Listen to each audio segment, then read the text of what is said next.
Bueno, hoy les hablaré de las gimnospermas. Como todos sabemos, las gimnospermas son plantas que no poseen semillas. Hace años estas plantas dominaban el mundo, pero hoy en la actualidad lo dominan las plantas angiospermas. Son plantas de gran porte, muy ramificados, de hojas pequeñas y en su gran mayoría son árboles o arbustos como el pino, el enebro, el cedro, el abeto, la araucaria, el ciprés y la sabina. Sus flores son muy pequeñas y poco vistosas, y muchos de ellos producen piñas o falsos frutos que sirven para proteger a la semilla. Aquí podemos observar algunos tipos de plantas gimnospermas como son las cicadas, las coníferas, las ginofitas y las neofitas. Bien, aquí podemos observar las partes de la planta. Tenemos la raíz, que es la que permite que la planta pueda sujetarse del suelo, el tallo, que es la que sostiene la planta y se va a transportar el agua, y la hoja, que le permite respirar. Las semillas de la gimnosperma se dice que son desnudas porque el óvulo está expuesto al medio ambiente para la fertilización. A diferencia de las plantas con flores, los óvulos de las gimnospermas no están protegidas en un ovario. Estas plantas poseen flores unisexuales, es decir, flores masculinas y flores femeninas, dispuestas separadamente en conjuntos de flores denominadas inflorescencias. Estas también no producen fruta para proteger o alimentar a la semilla. Aquí las flores masculinas están constituidas por una escama y dos sacos polínicos, que se agrupan alrededor de un eje floral formando conos pequeños. En los sacos polínicos se forman los granos de polen. En cambio, las flores femeninas se encuentran dispuestas en conos de mayor tamaño y constan de una escama a la cual se adhieren los óvulos. La fecundación. Para el proceso de la fecundación, el grano de polen va a ser transportado por el viento hasta las flores femeninas, en donde se va a desarrollar un tubo polínico que penetra el óvulo dando origen al cigoto. Ya una vez fecundado el óvulo, se va a convertir en semilla. Mientras las semillas maduran, la inflorescencia femenina se hace más leñosa y forma una piña que con el tiempo se abre permitiéndole la salida a las semillas que caen al suelo. El embrión entonces crece y forma el esporofito. Y aquí podemos observar todo el proceso de la reproducción de las gimnospermas. Espermas son plantas con flores, con hojas modificadas, tienen semillas que posteriormente serán frutos y cuya polinización se da por medio de los insectos. Sus sépalos forman un capullo que envuelven a la flor. Sus pétalos atraen a los polinizadores debido a sus colores llamativos, mientras que en su aparato reproductor presenta estambre y carpelo. El estambre contiene la antera, cuyo órgano masculino produce granos de polen, y el carpelo compuesto por el ovario que produce los óvulos, y este se conecta al estigma por donde ingresa el polen. Entre la meiosis se forman las células sexuales, como los granos de polen en las anteras, y en el óvulo se forman las ovocélulas. El polen son diploides que al pasar por la meiosis se forman microesporas, haploides, siendo los granos de polen uniculado y en su interior se forman los gametocitos masculinos. Inicialmente es bicelular, pero pasa a ser tricelular debido a la mitosis. Genera dos células espermáticas. En las anteras se encuentran los microesporangios, llamados sacos polínicos, y en su interior se encuentran las células madres de polen. Del saco embrional. Inicia en el primario seminal formando el macroesporangio nucela. En la célula de la nucela se produce la meiosis originando 4 macroesporas, de la cual la célula madre sigue su desarrollo y forma el gametocito femenino. Polinización y fecundación. Con el desprendimiento del polen ingresa el estigma por medio de los tubos polínicos hasta llegar al primario seminal. El primario seminal fecundado es la semilla, en el cual el cigoto origina el embrión. El ovario fecundado se transforma en fruto y que éste libera la semilla, donde en un medio con condiciones favorables dan origen a una nueva planta mediante la germinación. La vida ocurre todos los pasos mencionados anteriormente, desde la polinización y con la fecundación hasta la germinación de una nueva planta. La flor es la estructura reproductiva característica de las plantas llamadas espermatofitas o fanerógamas. Su función principal es producir semillas a través de la reproducción sexual. Partes de la flor. En la flor encontramos el perianto, que comprende la corola y el cáliz. La corola es el conjunto de pétalos y el cáliz el conjunto de sépalos. También encontramos el gineceo, es decir, el órgano reproductor femenino de la flor, el cual comprende el estigma, el estilo y el ovario, dentro del cual encontramos los óvulos. Por otra parte tenemos el androceo, o los estambres, que es el órgano reproductor masculino.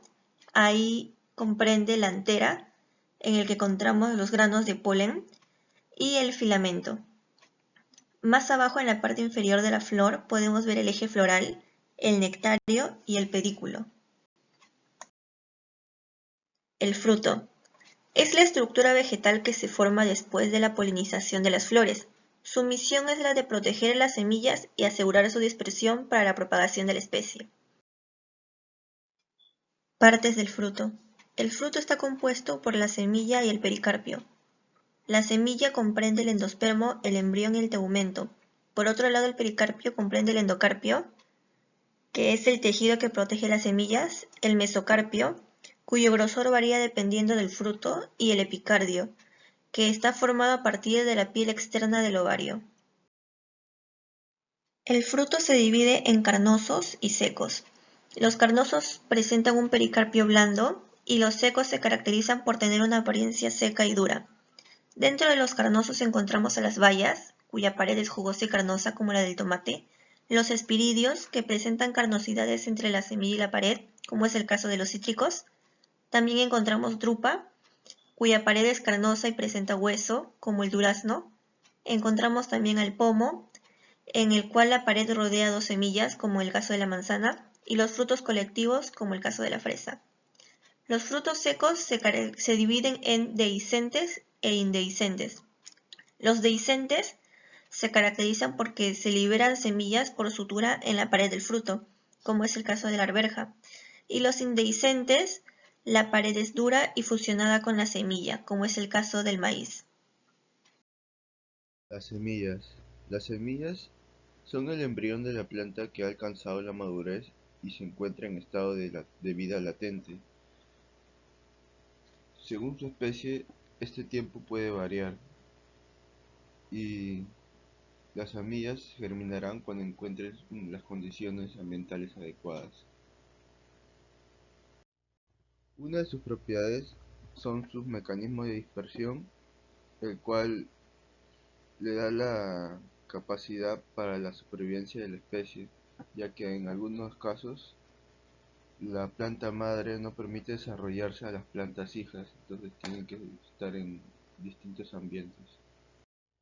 Entre sus mecanismos de dispersión encontramos los anemocora, que se dispersan mediante el aire, como el diente de león, el tilo, el algodón, tihuapa. El hidrocora, que su mecanismo de dispersión es por el agua, los cocos flotan. El endosocora, por el interior de los animales, como el madroño, el sapindus y dátiles. Dispersión mecánica, mecanismo explosivo, Amapola cercis.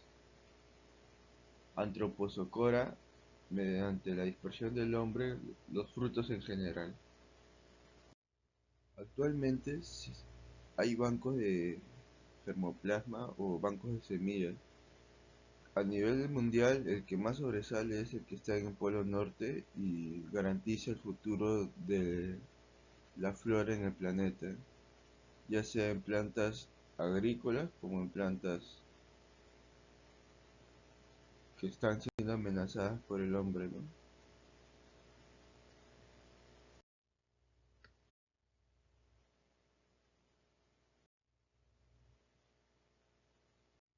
La germinación de la semilla.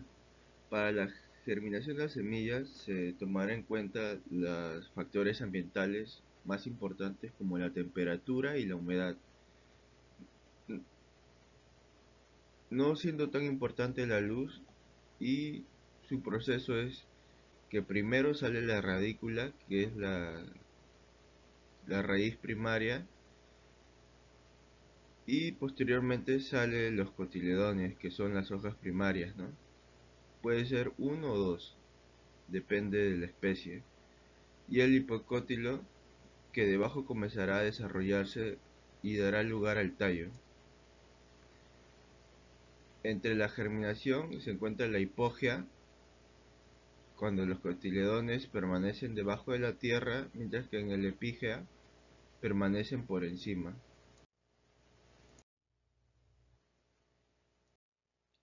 Tipos de semillas. Según su origen, pueden ser angios, plantas que tienen semillas cubiertas, y gimnospermas, plantas que tienen semillas desnudas. Entre las gimnios se encuentran las que pueden tener conos y piñas, como vemos en las imágenes. Según la situación de su sustancia de reserva. Semillas endospermadas. La sustancia de reserva se encuentra en el endospermo. En las semillas exendospermadas, que ha sido totalmente absorbida por el embrión, la sustancia se encontrará en el embrión. Y las semillas perispermadas, la sustancia de reserva estará almacenada en el perispermo. Según el número de cotiledones, que son las hojas primarias, puede ser mono cuando sale un cotiledón o dico cuando sale 2 cotiledones. Según su conservación, pueden ser ortodoxas o recalcitrantes.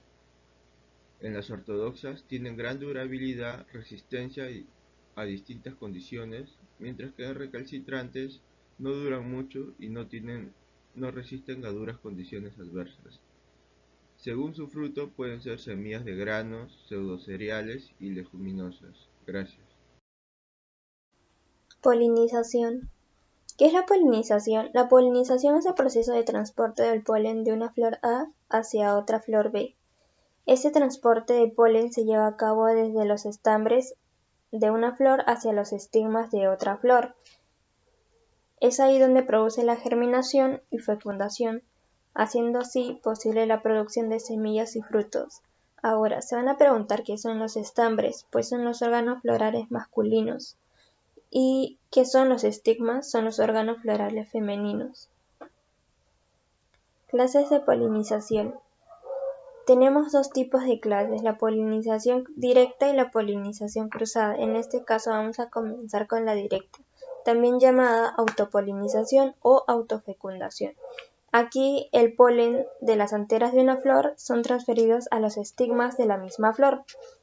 Esta polinización directa también puede ser subdividida en dos, la autogamia, que es cuando el grano de polen fecunda la misma flor, y el geitogamia es cuando el grano de polen va al pistilo de otra flor distinta.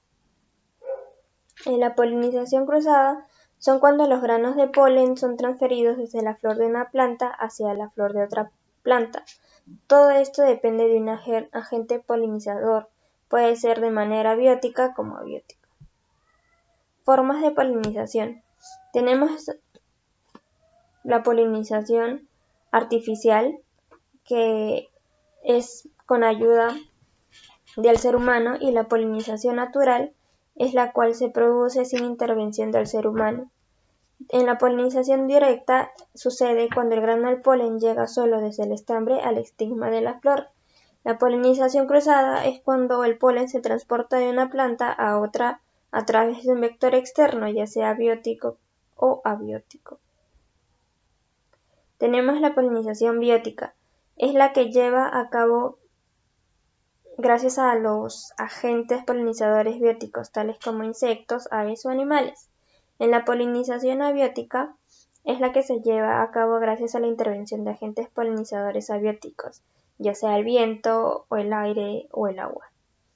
En la polinización ornitófila es también una polinización cruzada que se lleva a cabo gracias a la intervención de las aves polinizadoras. En la polinización zoófila también es un tipo de polinización cruzada, y esta se lleva a cabo al accionar de animales polinizadores. También tenemos la polinización hidrófila, que también es una polinización cruzada y que va producida especialmente por un factor abiótico, en este caso el agua. Tenemos también la polinización entomófila, que es una de las polinizaciones más conocidas, ya que son realizadas por los insectos polinizadores. Por otro lado tenemos la polinización anemófila, que es una clase de polinización también cruzada, producida por un factor abiótico, en este caso el aire. Eso sería todo. Gracias.